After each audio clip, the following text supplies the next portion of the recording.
Matthew, your thoughts?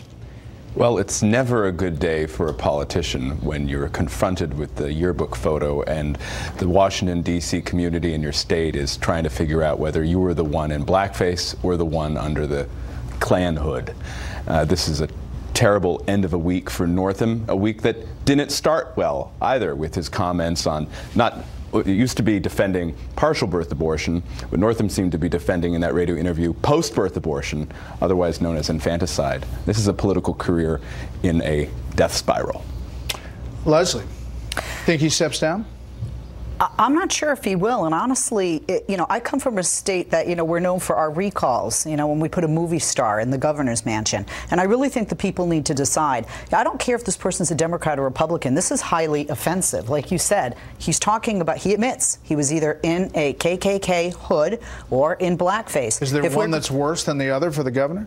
No, I'm simply saying that if we're going to have a zero-tolerance policy in politics in 2019, that has to be zero tolerance across the board. Whether you're a governor in Virginia, whether you're a congressman like Steve King, there has to be a zero tolerance, and it can't just be Republicans asking for him to resign. It has to be Democrats. But would Republicans be saying the same thing if he had an R next to his name, next to a D? I certainly hope so. But again, the people of Virginia might say, wait a minute, I may be offended by this, but I can forgive him because it was many years ago. He was young and foolish. He feels differently. He's apologized. Yeah.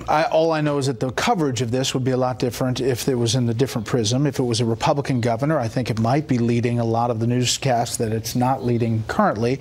And I also I think it's really interesting in the context here. Obviously, this is tremendously offensive and horrible.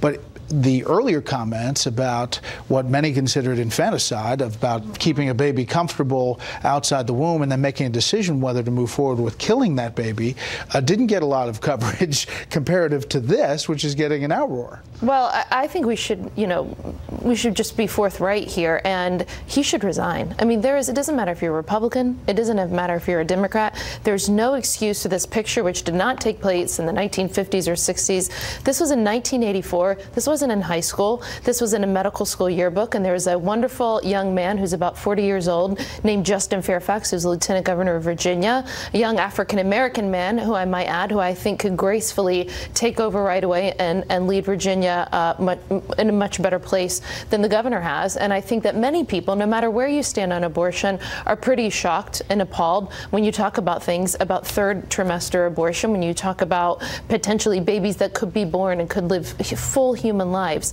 ending that life. It wasn't just a terrible week politically, it was a disgraceful week for him, and I think it's time to go. And just to put in context about this race, if you remember when Northam won against Ed Gillespie, the race closed in the closing statements for the Democrats, making the case that electing Ed Gillespie was in